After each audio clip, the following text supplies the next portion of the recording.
This video is about how to crochet the moss stitch pattern into a square. And when I say a square, I mean a real square with flat sides and sharp corners. Some online videos talk about crocheting the moss stitch into a square, but as you can see, the result is not really a square. It simply appears twisted. That is because the pattern fails to compensate for the natural slant of the single crochet stitch. Both these samples have the exact same number of stitches and rounds. Using my method, you'll end up with a real square, and when you add rounds, it easily turns into a moss stitch blanket.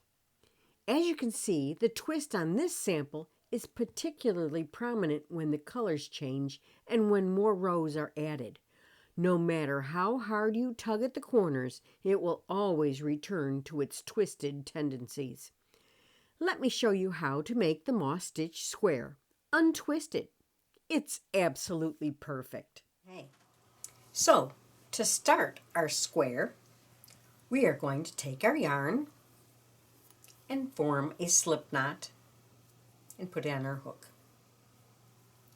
Leave about 4 inches of yarn tail. It just makes it easier then. We're going to chain 2. 1, 2. Now we're going to work all of our first round, all the stitches in our first round into the second chain from the hook. So I'm going to insert my hook through the second chain from the hook. Now, I'm going to give you a little secret. You're going to wrap the yarn tail under the hook and over the hook. And you're going to work through that and hold that together with that chain for all the stitches on the first round. And you'll see in a minute why that works. So we're going to pull up a loop to form the first single crochet, chain 2, 1, 2. Then we're going to insert our hook again into that same chain, pull up a loop, and work a second single crochet. And then we're going to chain 1. The chain 1 creates the space on the first side of the little square. Let's do a corner this time. Now, we've already made one corner here, but we make it by inserting our hook, pulling up a loop, yarn over, pull through both loops to form a single crochet, chain 2, and then another single crochet into that second chain plus that extra loop that I wrapped around. After you put the first stitch on it, it becomes obvious. So there's our chain 2 corner and our single crochet on the side. Now we're going to chain 1 to create the side space on this side, then another corner. So single crochet, chain 2 for the corner space, and a single crochet to complete the corner. Now create 1 chain for the side space. Now we're back into the corner.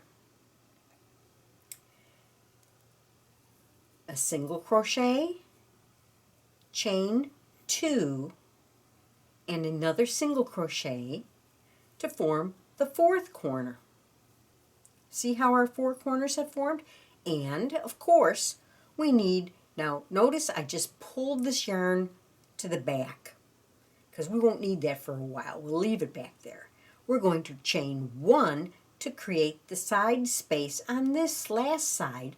Now we go to the top of this first single crochet and we slip stitch into that to close the round. Now we have a perfect little square. Do you see that? The chain 2s have turned each of the corners. The chain 2 is the corner space, and then on each side between we have a chain 1, and that creates a little space. Now let's do the second round together. However, here's the secret to keeping this square. We're not going to chain anything. But we're going to take the right edge and turn it toward the left thumb. Okay?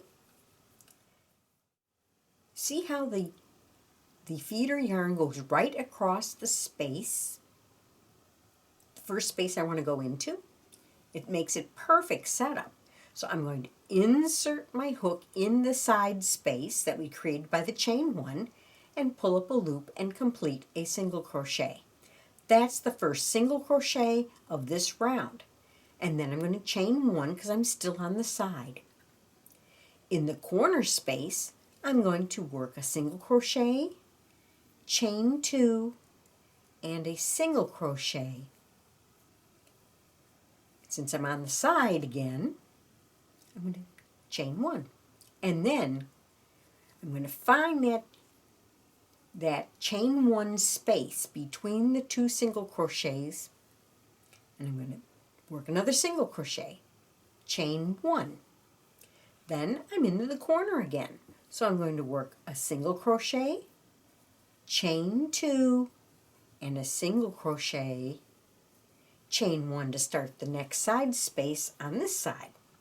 Then I'm going to find that chain one space, insert my hook, pull up a loop and make another single crochet, chain one. Then I'm back at the corner again. Now each time you reach a corner, you're going to do a single crochet, chain two, a single crochet, and a chain one to start the next side. The first time you do this, you'll find that you have to dig a little bit to find that chain one space, but on the subsequent rows it's real easy to find. So we've got our single crochet and chain one for that side space. Then in the corner, single crochet, chain two, and a single crochet. Now, and a chain one. Now we're back to the beginning of the round. So we're going to find that single crochet at the beginning of the round, and we are going to slip stitch into it. There is our perfect little square. We'll get to this in just a second. But the first thing we're going to do is we are going to turn our work yet again. Every round you're going to turn your work. If you keep working in a round without turning, you're going to have this result, that twisted look. You're going to get a twisted look. If you turn your work every row, you're going to get a super perfect square. Okay, so how you turn your work is you take the right edge and fold it to yourself, to the left hand. And then you let the feeder yarn come over that next space. And you work your single crochet. Chain one. Now you're in a corner again. Single crochet, chain two, single crochet, chain one. Now see, on this row it's real obvious where these holes are, where the spaces are, and on each side you're going to get one extra single crochet on every round that you add. So this is our third round. We have 3 single crochets on the side now. One around the corner, but we have 2 spaces. See? The first round we had 1 space, now we have 2 spaces. So you're looking for spaces, so continue in pattern for a few more rows, and I'll meet up with you then. At this point, I'm going to cut my yarn, and I'm going to weave in this end. Now there is a special little trick to weaving in that end.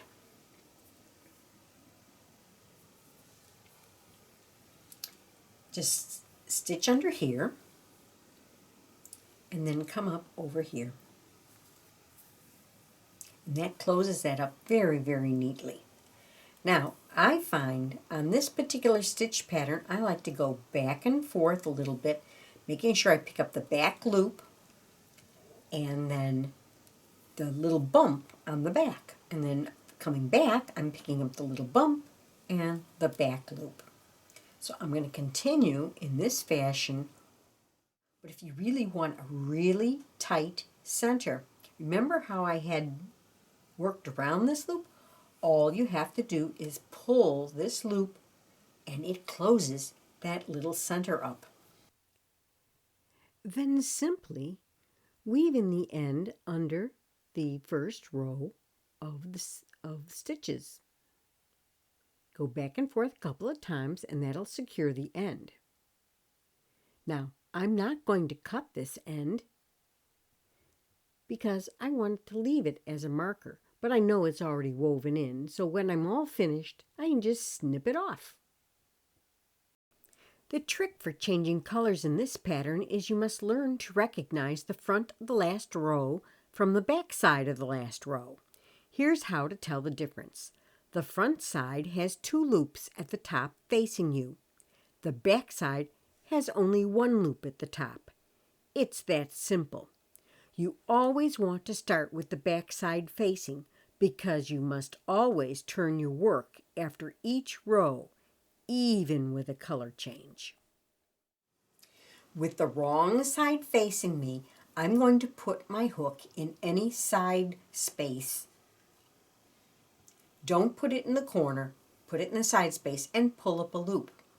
Then we are going to use both strands and chain 1.